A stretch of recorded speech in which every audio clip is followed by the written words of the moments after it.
Hey, this is Tom from Renaissance Digital. Today we're going to be comparing the RED Komodo to the ARRI Alexa Classic. Here, hold those up to the ARRI. Quite the lineup, that's right, my dude. So I was introduced to the RED system when I traded my Zcam S6 for a RED Scarlett MX. I drove out to North Carolina to trade with a dude named Rene, and we've actually been friends ever since that transaction. And if you want to power something else off of this, and you have two LEMO outputs, cool. You know, to power other stuff. Focus or whatever. Exactly. You can literally power all.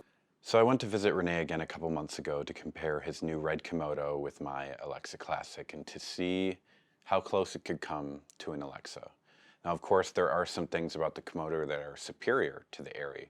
Maybe the global shutter, although the Alexa's shutter is incredibly fast. Maybe the 6K resolution that Alexa cannot do. So besides that, though, what we're really looking at is color and dynamic range. So we did some testing. We filmed a little short film that we didn't actually finish, and then I didn't end up getting the sound from it, so I pieced it together what I could. But it still illustrates the two cameras side by side and how well they match up in a golden hour situation. So here's some BTS from that, and then the scene itself.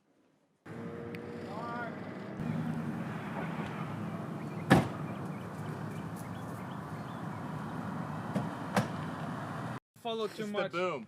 It's just We can see it in the reflection of the windshield. So just direction. One Put it person on talk. the direction of the back, Looks confused. and then as he walks, just turn it.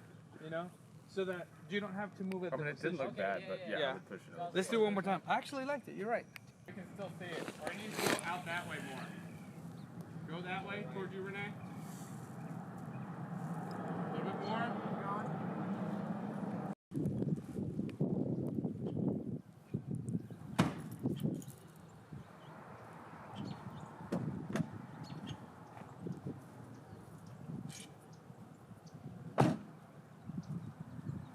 And cut.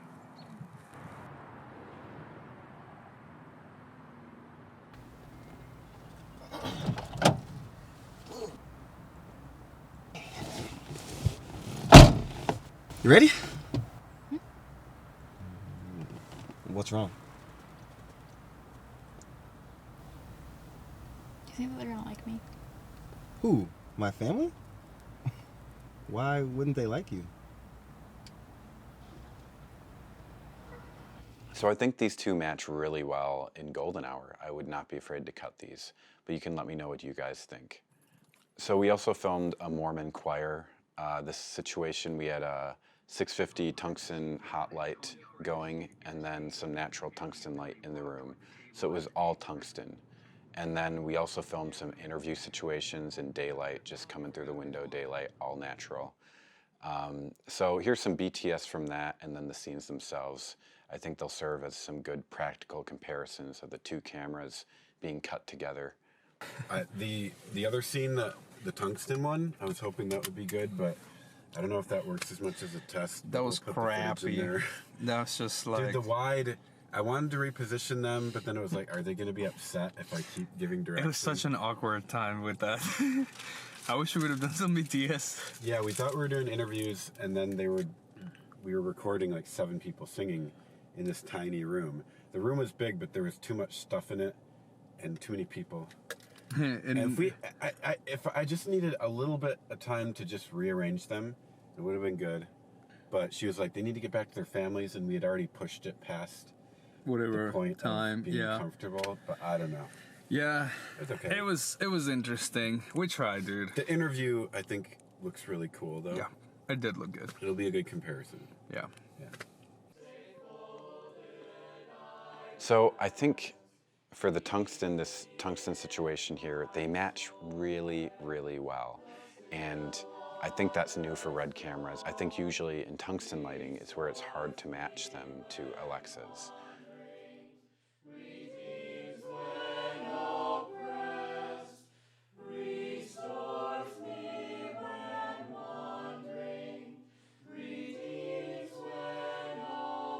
Now, honestly, the more surprising part, it was harder to match this daylight scene. the skin tones and everything, it was just more difficult. You can see the difference here. It's just different saturation. It's different. I was kind of surprised when I went to kind of put these together. I thought this is where they'd match easier. So let's look at the dynamic range. If we bring the exposure down in this scene, we can see the Alexa is holding that highlight saturation way better. There's more detail there, without a doubt. The Komodo holds it quite well, but it just loses saturation. So let's take another more extreme example right against the window here. We see, bringing down the exposure, it's just the information is not there on the Komodo, and it is still present on the Alexa. We can balance the Alexa out here, and this looks quite nice on the Komodo. It's not that it looks terrible, but it's just clearly deficient. These are both at the same aperture, same ISO. They both have very similar ISOs at 800. The brightness level looks about the same. Unlike an Epic Dragon, 800 ISO, on the Alexa and the Dragon are different. The Dragon is just darker, but on the Komodo, they're a good match. So this, if they had the same dynamic range, they'd be retaining the information here, both cameras, but the Komodo is not.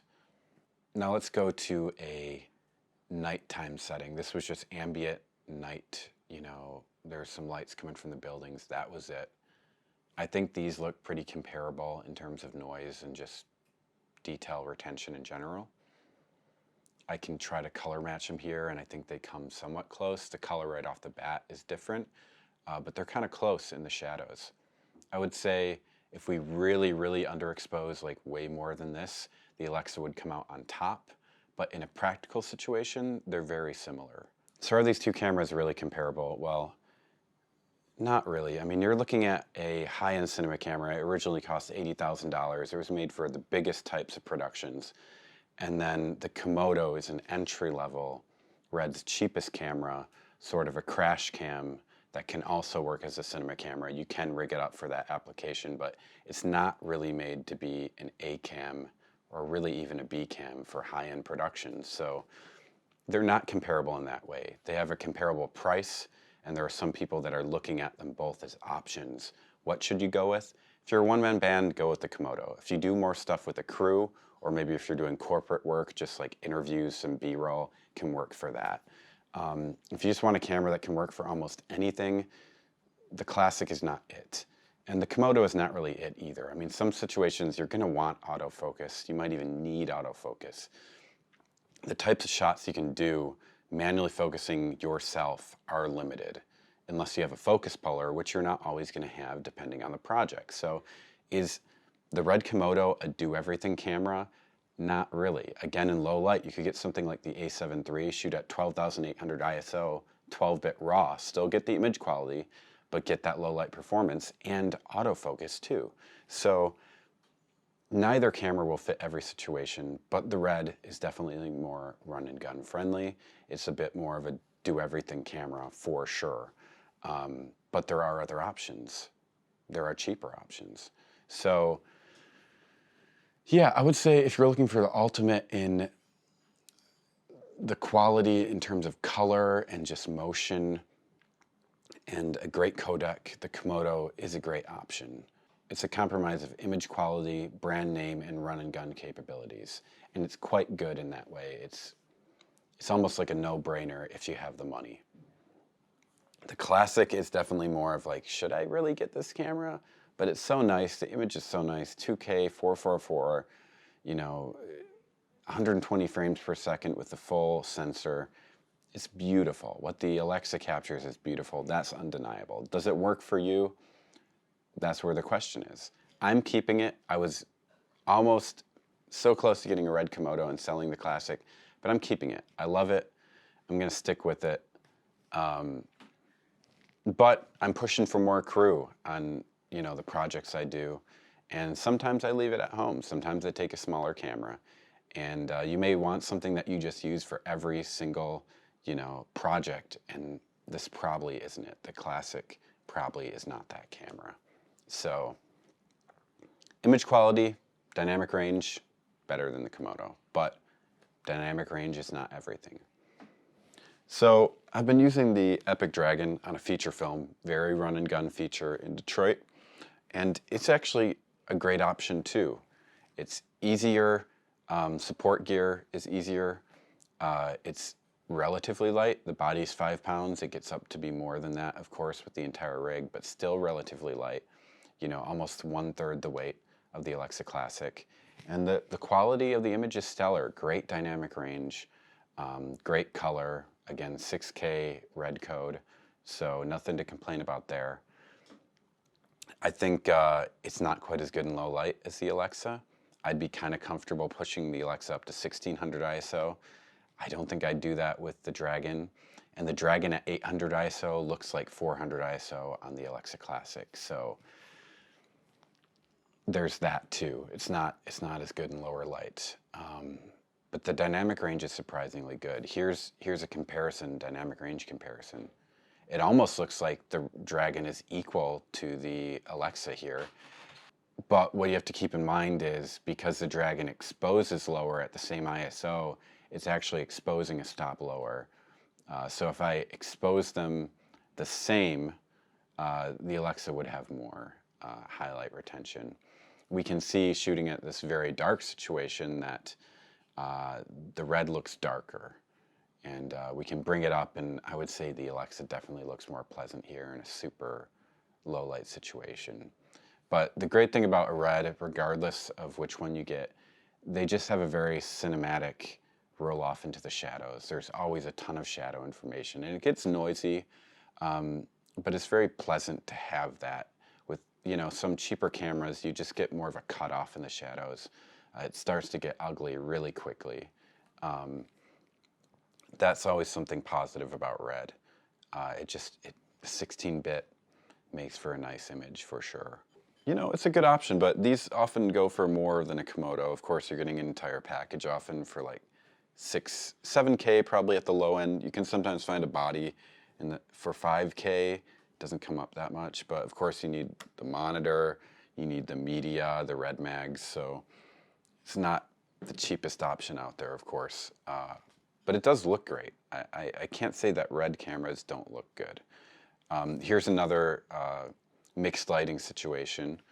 We have daylight and heavy tungsten light along with some bounce light, like green bounced off this table. It's a green table, so a lot going on. I would say the Alexa here looks more neutral.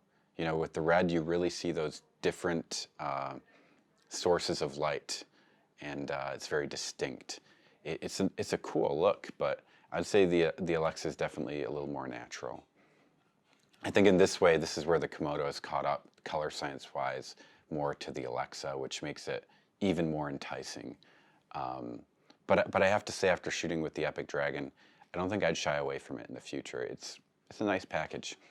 I've run into some problems with overheating in direct sun.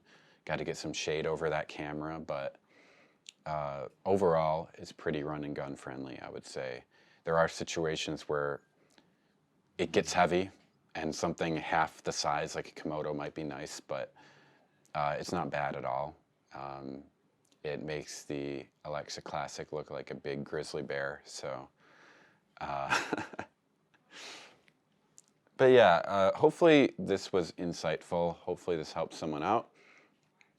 Don't get caught too much up in the cameras and all that. You can get a good image out of, you know, pretty much anything. Get something that does 12-bit RAW, and you're in the clear. Don't get too caught up in all this marketing, all the name brands, all this, you know, all this noise. They're trying to get your money. They want your money, and it may not be doing anything for you. So, you know, buying new gear feels great. Sometimes it helps out with your production. If it's not helping you, though, if it's not giving you more, making you more money, then, you know, it might be a good idea not to buy that product. That's not making you more money, but it's taking your money, you know. I buy and sell cameras so much, probably end up losing money, but hey, there are worse habits. There are worse ways to ease the pain of life, isn't there? All right, guys, thanks for watching.